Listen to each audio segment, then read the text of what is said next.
의정부의 유명한 방문지 중 한 곳인 부대찌개 거리가 코로나로 직격탄을 맞았습니다.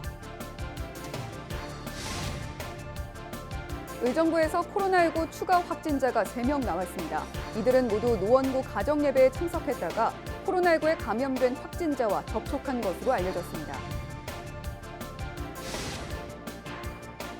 연천군에서도 코로나19 추가 확진자가 나왔습니다.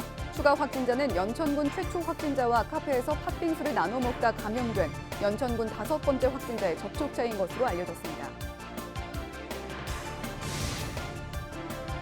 의정부 시민단체인 도시플랫폼 정책공감이 도봉면허시험장 의정부 이전 중단 요구 청원을 의정부 시의회에 제출했습니다.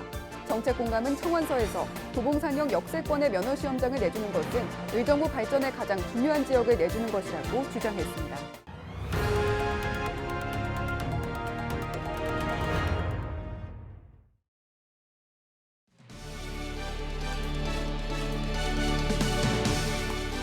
시청자 여러분 안녕하십니까? 헬로티비 뉴스 나라입니다. 첫 소식입니다. 의정부 하면 생각나는 음식이 부대찌개죠. 그래서 부대찌개 거리는 늘 사람들로 북적이며 의정부의 유명한 방문지 중 하나인데요. 하지만 바이러스 확산이 장기화되면서 이곳 역시 코로나의 된소리를 피하지 못했습니다. 어려움을 겪고 있는 먹자골목 상인들을 김호 기자가 만나봤습니다. 의정부 부대찌개 거리. 점심시간이 다 됐지만 거리는 한산합니다.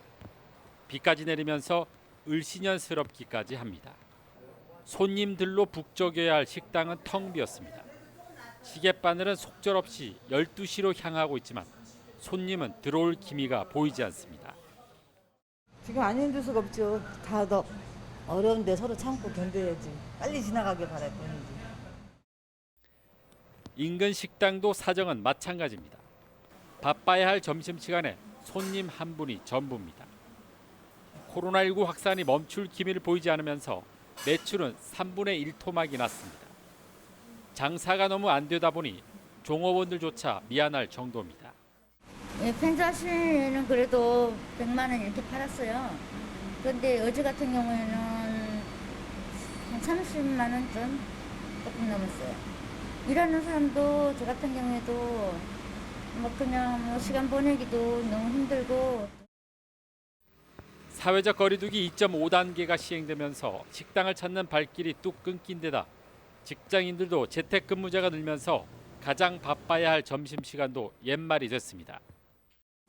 마음이 좀 불편하지요. 적정하게 이렇게 손님 있으면 좀 기분 괜찮은데 손이 별로 없으면 고기가 안 좋아요. 예를 들면 같이 와서 모르는데 혼자 와서 이렇게 혼자 먹으니까 장사 도움도 전혀 안 되는 것 같고. 30년간 부대찌개 장사를 해온 한 상인은 IMF 때보다 더 힘들다고 하소연합니다. 식당 안에는 100개가 넘는 테이블이 마련돼 있지만 손님이 차지한 곳은 7, 8개에 불과합니다. 하지만 언제 올지 모를 손님을 위해 재료 준비는 기존대로 해야 돼서 이래저래 힘든 하루하루를 보내고 있습니다. 비교할 수가 없어요. 이거는 IMF보다도 더 힘들고 솔직히 뭐 영업 준비는 해놔야 되는데 손님이 와야 뭘 하는 거죠. 지금 이거 불과 한 10팀도 안 되잖아요. 코로나19가 장기화되면서 지역 상권이 붕괴되고 있는 가운데 지역 주민들에게 사랑받아온 인기 많은 먹자 골목도 바이러스 확산에는 맥을 못 추고 주저앉고 있습니다.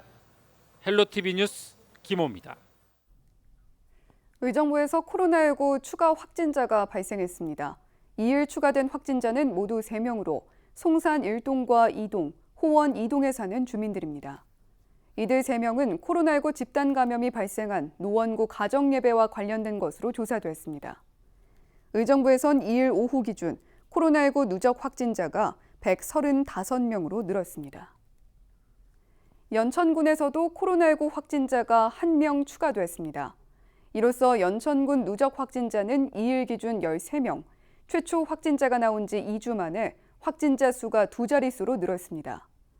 13번째 확진자는 연천군 최초 확진자와 카페에서 팥빙수를 나눠 먹다 감염된 연천군 5번째 확진자의 접촉자인 것으로 알려졌습니다. 연천군은 추가 확진자와 접촉한 가족 1명에 대해서도 코로나 진단 검사를 실시하고 있습니다. 의정부시와 경기도, 경찰이 마스크 쓰기 현장 점검에 나섰습니다. 마스크 착용 여부 점검은 별도 해제 시까지 지역에 있는 모든 실내외 시설의 관리자와 종사자를 비롯해 이용자 모두를 대상으로 진행됩니다. 적발될 경우 관련 법률에 따라 300만 원 이하의 벌금이나 10만 원 이하의 과태료가 부과됩니다. 마스크를 착용하지 않아 감염 확산 등 피해가 발생하면 방역 비용이 구상 청구될 수 있으며 과태료는 계도 기간을 거친 뒤 10월 13일부터 부과됩니다. 경기도가 코로나19 확산을 막기 위해 대형 유통시설 내 시식 코너를 대상으로 운영 중단 행정명령을 내렸습니다. 행정명령 대상은 대형마트 107곳과 쇼핑센터 44곳, 대규모 점포 11곳 등 모두 925곳입니다. 이들 업체들은 별도 해제 시까지 일반적인 판매 활동은 가능하지만 시식 코너는 운영할 수 없습니다. 행정명령 위반 시 사업주에게는 300만 원 이하의 벌금이, 이용자는 10만 원 이하의 과태료가 부과됩니다. 경기도가 코로나19에 신속히 대응할 의료 지원단을 모집하고 있는 가운데 중환자 치료 경력이 있는 의료인들의 지원이 절실한 것으로 알려졌습니다. 이희영 경기도 코로나19 긴급대책단 공동단장은 정례 브리핑을 통해 호흡기내과 전문의 등 중환자 실무 경력이 있는 간호사의 도움이 필요하다고 밝혔습니다. 또 감염병 전담병원과 생활치료센터에서 최소 한 달 정도 연속 근무가 가능한 간호사도 우선 모집 중입니다. 경기도는 현재 15개 병원, 598개 확진자 치료 병상을 확보하고 있으며 2일 0시 현재 84.6%의 병상 가동률을 보이고 있습니다. 코로나19 상황이 길어지면서 생활에 어려움을 호소하는 시민들이 늘고 있습니다. 복지의 중요성도 함께 커지고 있는데요. 감염병이 우리의 생명을 넘어 생계까지 위협하는 상황에서 우리가 고민해 나아가야 할 복지 방향에 대해서 이야기 나눠보겠습니다. 김희연 경기복지재단 북부센터장 전화 연결돼 있습니다. 네, 안녕하세요. 네, 안녕하세요. 네, 먼저 1차 재난지원금 효과부터 짚어보죠. 경기도와 31개 시군이 1인당 15만 원부터 50만 원까지 지역 화폐로 지급을 했고, 정부는 전 국민 지원금을 지급을 했는데 이 부분들 어떻게 평가할 수 있을까요? 경기도는 전국에서 유일하게 모든 도민에게 보편적으로 재난지원금을 지원하였다는 점에서 큰 반향을 일으켰는데요. 정부의 긴급 재난지원금이 모든 가구로 확대되게 되는데 큰 역할을 했다고 생각이 됩니다. 그래서 경기복지재단은 경기도의 재난기본소득의 효과를 분석할 필요가 있다고 생각을 했고요. 선별적으로 지급한 자치단체를 선정해서 경기도와 비교 조사했습니다. 여러 의미 있는 결과가 나왔지만 특징적인 내용 중심으로 말씀을 드리면 우선 재난기본소득을 지원받은 이후 돈으로 인한 스트레스나 가족 내 갈등, 대출금 상환에 대한 걱정 등이 많이 줄어들었다고 응답한 분이 66.7%나 되었습니다. 선별적으로 지급한 지역 주민의 응답과 비교하면 약 15%가 높은 수치라고 할 수가 있고요. 정부에 대한 신뢰나 지역에 대한 소속감, 다른 사람에 대한 신뢰 등에 있어서도 경기도민의 긍정적 응답률이 8%에서 20%까지 더 높았습니다. 무엇보다도 재난지원금을 지급받은 이후 우울감이나 불안, 초조와 같은 정신건강 개선 효과도 경기도민이 훨씬 더 큰 것으로 조사되었습니다. 재난지원금이 정신적인 어려움이나 경제적 어려움을 넘어서 정부와 타인에 대한 신뢰를 높이는 데에도 효과가 있었다는 건데요. 요즘 2차 재난지원금 지급 여부를 두고 정치권은 고민이 깊습니다. 어떻게 진행이 돼야 그 효과를 배가시킬 수 있을까요? 네, 경기복지재단의 조사에서도 이런 문제에 대해서 질문을 했는데요. 그 결과 전체 응답자의 74.7%가 이런 재난지원금에 추가 지원이 필요하다라고 응답을 하였고, 지급의 방식은 보편적으로 지급하는 것에 대해 74.9%가 찬성을 하였습니다. 재미있는 결과 중 하나는 보편 지급에 대해서 사무직이나 전문직, 경영관리직과 같은 상대적으로 안정적인 직업군이 찬성하는 비율이 80% 이상 나왔고요. 소득 수준별로 보면 700만 원 이상의 고소득층의 찬성이 83.3%로 300만 원 미만의 저소득층에 비해서 약 35%나 더 높게 나타났다는 것입니다. 만약 정부가 2차 긴급 재난지원금을 지급을 한다 그러면 국민들이 가장 어려운 상황에 처했을 때 지급하는 것이 효과적이고 효율적이라는 것을 이미 경기복지재단 설문조사를 통해서 확인할 수 있었던 것처럼 가급적이면 빠른 시간 안에 지급하는 것이 적절하다고 생각이 됩니다. 예, 그런데 우선은 사회적 거리 두기가 강화가 됐고 돌봄 서비스는 대면 서비스가 필수지 않습니까? 취약계층의 고립 생활도 장기화되고 있는데 고민이 깊으실 것 같습니다. 어떤 대응책이 필요하다고 보십니까? 접촉을 최소화하면서도 복지 서비스의 목적이나 품질을 저하시키지 않는 그런 방식을 고민해야 되는데요. 먼저 복지 서비스의 ICT 기술을 접목해서 비대면으로 서비스를 제공하는 그런 방법을 생각해 볼 수가 있습니다.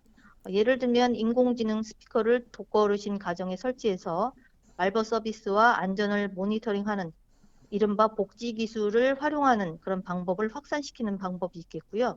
두 번째로는 대규모 복지시설을 소규모화하는 그런 방법입니다.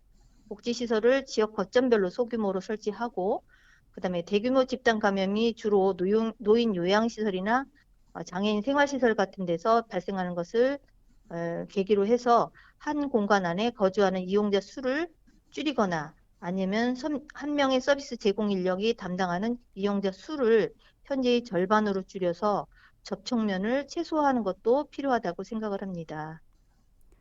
비접촉, 비대면으로 할 수 있는 언택트 시대 복지 서비스.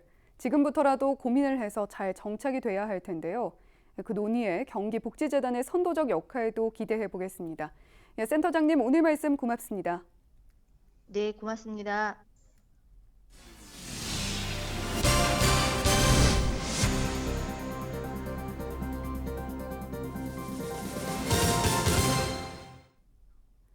의정부시의 한 오피스텔 15층에서 40대 여성이 추락해 병원으로 옮겨졌지만 숨졌습니다. 의정부 경찰서는 2일 오전 8시쯤 의정부시의 한 오피스텔 15층에서 40대 여성 A씨가 창밖으로 추락해 수사에 나섰습니다. 사건 당시 A씨가 소리를 지르며 스스로 창틀에 올라서려 하자 집안에 있던 한 남성이 A씨를 붙잡으며 말린 것으로 전해졌습니다. 신고를 받고 출동한 경찰관이 해당 오피스텔에 갔을 때 이 남성은 사라진 상태였습니다. 경찰은 사라진 남성을 찾고 있습니다. 의정부 시민단체인 도시플랫폼 정책공감이 도봉 면허시험장 의정부 이전 중단 요구 청원을 의정부시 의회에 제출했습니다. 이 청원서에는 정선희, 김현균, 이모석 등 7명의 의정부 시의원이 서명했습니다. 정책공감은 청원서에서 도봉산역 역세권의 면허시험장을 내주는 것은 의정부 발전에 가장 중요한 지역을 내주는 것이라고 주장했습니다. 의정부시는 지난 3월 서울시 노원구 등과 협약을 맺고 도봉 면허시험장 이전을 추진하고 있습니다. 포천시의회가 후반기 의장단을 구성하고 첫 임시회를 개회했습니다. 후반기 선출된 손세화 의장의 개회식으로 시작된 제152회 임시회는 코로나19로 인한 거리 두기가 2.5단계로 격상돼 개회식과 본회의가 간소하게 진행됐습니다. 방청객의 본회의장 입장이 제한됐고 박윤국 포천시장을 비롯해 집행부 주요 인사 등 50여 명 이하로 참석했습니다. 이번 임시회는 개성 인삼농협 무상임대 협약에 따른 건물 활용 방안과 영북면 도시재생 활성화 계획 등 8개 부서 16건의 안건이 논의됩니다. 이어서 날씨 정보입니다. 9호 태풍 마이삭이 세력을 키우며 북상하고 있습니다. 목요일에는 전국이 영향권에 들면서 최고 200mm에 달하는 물폭탄이 쏟아질 것으로 보이는데요. 최저 기온은 20도, 한낮 25도 나타내겠습니다. 경기 북부 주간 날씨입니다. 마이삭이 물러가기도 전에 또 다른 태풍 하이선이 발생했습니다. 이번 주 일요일 경상 해안을 시작으로 다음 주 월요일에는 전국이 영향권에 들겠는데요. 앞으로 발표되는 기상 정보도 반드시 체크하셔야겠습니다. 생활지수입니다. 태풍 마이삭은 바람과 비 피해가 모두 우려되는 강력한 태풍입니다. 날아갈 수 있는 시설물은 미리 단단히 고정하시고 하수구나 배수로 물 빠짐은 원활한지 잘 점검하시면서 태풍 대비 철저히 해주시기 바랍니다. 저희는 언제나 지역 주민 여러분 곁에 있겠습니다. 함께해 주신 여러분 고맙습니다.